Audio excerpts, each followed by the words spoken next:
तुम्हें अब मेरी ज़रूरत नहीं रही। उमैर, मुझे तुम्हारी ज़रूरत इस बिजनेस को एस्टेब्लिश करने में थी ना, सेटअप करने में थी। वो तो अब हो गया है, बाकी सब तो मैं खुद देख सकती हूँ। देखो उमैर, मैं समझती हूँ कि तुम इससे बहुत ज़्यादा अच्छा डिजर्व करते हो। तुम्हें कोई अच्छी जॉब मिलनी चाहिए। मैं क्या ऑफर कर सकती हूँ तुम्हें? एनीवेज, तुम मुझे बताओ कि मैं अपनी अम्मी को तुम्हारे घर कब भेजूं। मैं चाहता हूं कि मेरी अम्मी तुम्हारी अम्मी से हमारी शादी की बात करें। क्या बकवास है ये? I mean, शादी कहां से आ गई? मैं शादी कैसे कर सकती हूँ? शादी में क्या प्रॉब्लम है?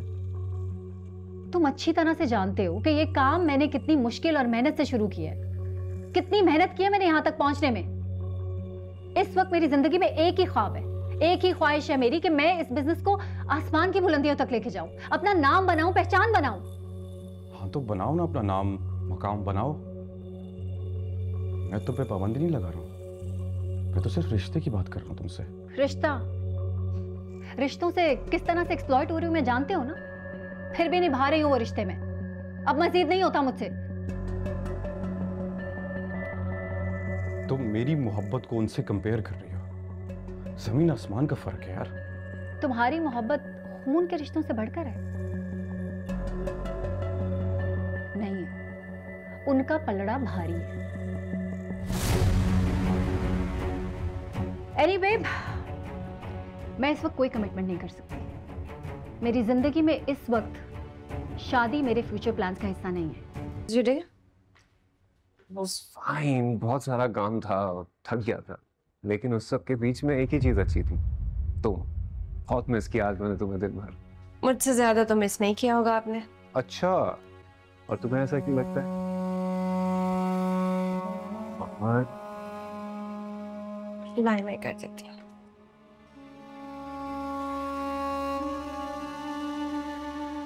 मुझे क्या इनाम मिलेगा अगर मैं शर्ट जीत गई तो?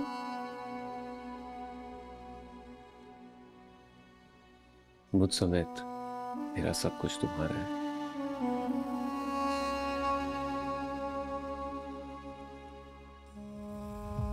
बाकी जो तुम कहोगी वो भी पूरा कर दूंगा। यही तो मसला है कि आप मेरे पास हैं, इसलिए किसी चीज की ना गुंजाइश है और ना चाह। चले।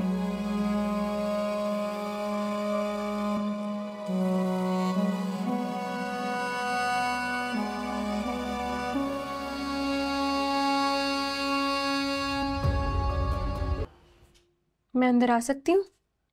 हाँ हाँ, अंदर आओ बेटा। आप बिजी तो नहीं है? नहीं नहीं, मैं बस, ज़ैनब की बर्थडे आ रही है कल, उसके लिए मैं एक तोहफा ढूंढ रही थी। समझ में नहीं आ रहा, नवीद को भी इसी वक्त काम याद आ गया है, बैठे बैठे कहीं चला गया है। मैंने उसको इतना समझाया है कि ये छोटे छोटे लम्हे होते हैं जो हमें बड़ी बड़ी खुशियाँ देते हैं, लेकिन फिर भी वर्क टेक्स प्रायोरिटी। काम तो चलता रहता है ना, यू शुड अंडरस्टैंड। आप बिल्कुल ठीक कह रही हैं। खुशियां बहुत कम मिलती हैं, इसलिए कीमती होती हैं, कदर करनी पड़ती है उनकी। अच्छा, बहुत कंफ्यूजन है, समझ में नहीं आ रहा कि मैं उसकी सालगिरह कैसे सेलिब्रेट करूं, उसे क्या तोहफा दूं। ये कंगन मैंने तुम्हें दिए थे ना, और तुमने वापस कर दिया, वरना मैं ज़ैनब को दे दी थी, लेकिन अब वो नहीं लेगी। कुछ नई चीज़ लेनी पड़ेगी, वरना कहेगी कि पता नहीं मैं कोई पुरानी चीज़ें दे रही हूँ उसे। तुम्हें पता ना बहुत मूडी है। अगर आप मुझे इजाजत दे तो क्या मैं ज़ैनब भाभी के लिए सरप्राइज बर्थडे पार्टी अरेंज कर लूं? अनम को भी इनवाइट कर लेंगे और ज़ैनब भाभी भी बहुत खुश हो जाएंगी। ये आइडिया तो बहुत अच्छा है, मेरे जहन में क्यों नहीं आया। लेकिन तुम्हारे लिए काम नहीं बढ़ जाएगा? तुम बर्डन ना हो जाओ बेटा। आप प्लीज मुझे कर लेने दीजिए, शायद इसी तरह मेरे और ज़ैनब भाभी के डिफरेंसेस खत्म हो जाए। मैं खुद चाहती हूँ कि उनके दिल में जो मेरे लिए नाराज़गी है, गुस्सा है, वो ख़त्म हो जाए। समझ गई मैं, तुम्हारे दिल में जो आए तुम करो।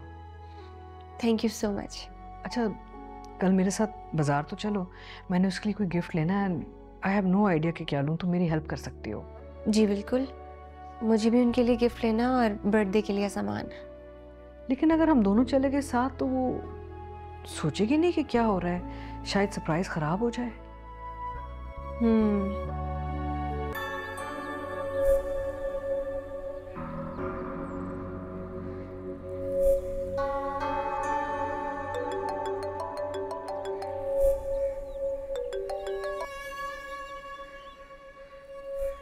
हेलो। हेलो, कैसी हो? ठीक हूँ, तुम कैसी हो? मैं ठीक हूँ, तुम बताओ क्या कर रही हो? कुछ नहीं, बस घर में अकेली हूँ। क्यों, घर पे सब किधर है इस वक्त? मामा अपनी फेवरेट बहू के साथ शॉपिंग पे गई है। एक काम करते हैं, हम लंच पे चलते हैं, मैं तुम्हें पिक कर लूँ? नहीं, मुझे नहीं जाना, मेरा मूड नहीं है। मूड को क्या हुआ तुम्हारे? नवीद भाई को मिस कर रही हो? क्या हुआ, बात नहीं हुई तुम्हारी उनसे? अच्छा सुनो, हम घूमने चलते हैं, यूनिवर्सिटी के बाद ज़माने हो गए हमें बाहर घूमे हुए, तुम्हारा मूड भी अच्छा हो जाएगा। एक बात कहूँ ना, मुझे लगता है तुम भी असद, मामा और नवीद की तरह बदल गई हो। तुम्हें भी मेरा बर्थडे नहीं याद? नहीं ज़ैनब, वो actually it's okay, it's fine.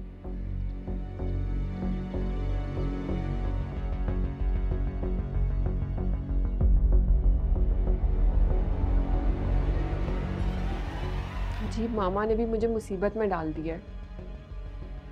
इस खानदान को भला तुम्हारा बर्थडे क्यों याद रहेगा? तुम्हारा दामन भरा हुआ होता ना रूसा की तरह, फिर मैं देखती अस्मा कैसे तुम्हें अहमियत ना देती। मैं तो अभी भी कहती हूँ नवीद पे ना नजर रखो, उसका ना ध्यान बदल गया तो क्या करोगी? अच्छी खासी सेहतमंद औरत भी हो ना तो दौलतमंद मर्द जो है ना उसकी नजर इधर उधर दूसरी औरतों की तरफ चली जाती। तुम तो फिर भी बांझ हो। जस्ट शट अप, बकवास बंद करें आप अपनी। हिम्मत कैसे हुई आपकी मुझसे ये सब बकवास करने की? तो गुस्सा क्यों कर रही हो? मैं तुम्हारी दुश्मन थोड़ी हूँ, सही मशवरा दे रही हूँ। सज्जल बता रही थी कि नवीद के दफ्तर में ना लड़कियों का आना जाना बहुत है। मैं तो समझा रही हूँ, तुम्हारी मर्जी, मत लो मेरा मशवरा, कल को पछताओगी।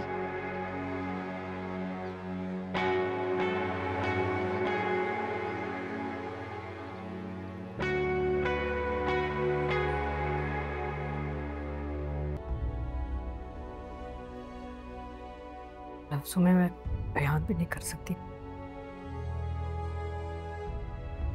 क्या आप चाहेंगी कि उसे कोई नुकसान पहुंचा दे?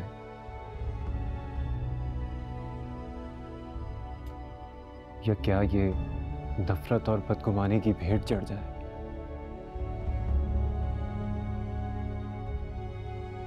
ऐसे मैं कभी नहीं होने दूंगी। कैसे रोकेंगी आप ज़ैनब को? कैसे मामा? ज़ैनब ने क्या फिर से कुछ किया है क्या? कुछ कहा है? हाँ? उन्होंने बस उस दिन मेरे कान में कहा था कि पानी भी एहतियात से पीना, हो सकता उसमें जहर हो। लेकिन वो सिर्फ हमें डराने की कोशिश कर रही थी, वो ऐसा कुछ नहीं कर सकती। और अगर उसने कुछ कर दिया तो? रूसा, वो अपनी फ्रस्ट्रेशन में कुछ भी कर सकती है। मामा प्लीज प्लीज आप उससे बात करें, उसे समझाएं। मैंने उससे और नवीद से बहुत बात की है, मेरी कोई बात कोई सुन नहीं रहा। समझ में नहीं आ रहा कि इस मसले का हल कैसे निकलेगा, क्या करूं मैं? तो फिर ये मसला कैसे हल होगा मामा? क्या ज़ैनब अपना बदला मेरी जान लेके पूरा करना चाहती है?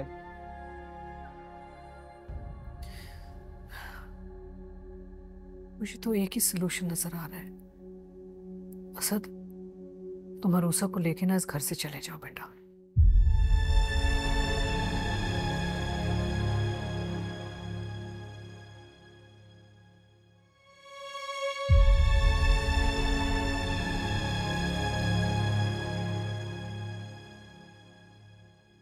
चला जाऊं? फिलहाल तो मुझे यही हल नजर आ रहा है। कोई रिस्क नहीं ले सकते हम बेटा। तो क्या इस मसले का सिर्फ एक यही हल है आपके पास?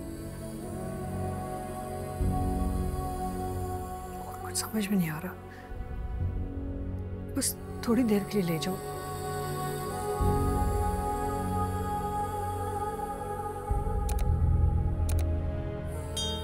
लेकिन मेरे नज़दीक ये हल नहीं है मम्मा।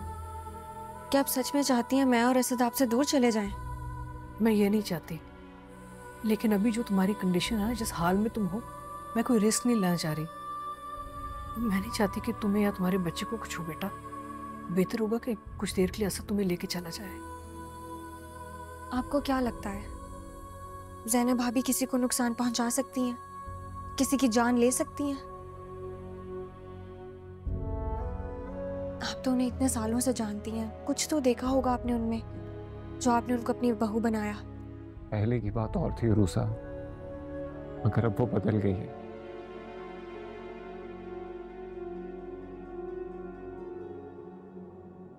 ज़ैनब एक ब्रोकन होम से आती है, ट्रॉमेटाइज्ड है, बहुत सेंसिटिव हो जाती है, और जिस चीज़ से गुजरी है ना, उसके अंदर बहुत तकलीफ, गुस्सा, सब कुछ है। ना जाने उसके जहन में क्या क्या चल रहा है अभी। इंसान चाहे जितना भी बदल जाए, अपनी फितरत के खिलाफ नहीं जा पाता। और ज़ैनब भाभी अपने लफ्ज़ों के थ्रू ज़रूर मुझे गुस्सा दिखा रही हैं, लेकिन वो मेरे साथ कोई जुल्म नहीं कर सकती।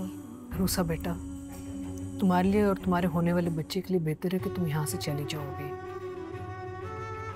थोड़ी देर की बात है, असद तुम्हें लेके चला जाएगा, तुम्हारा ख्याल रखेगा।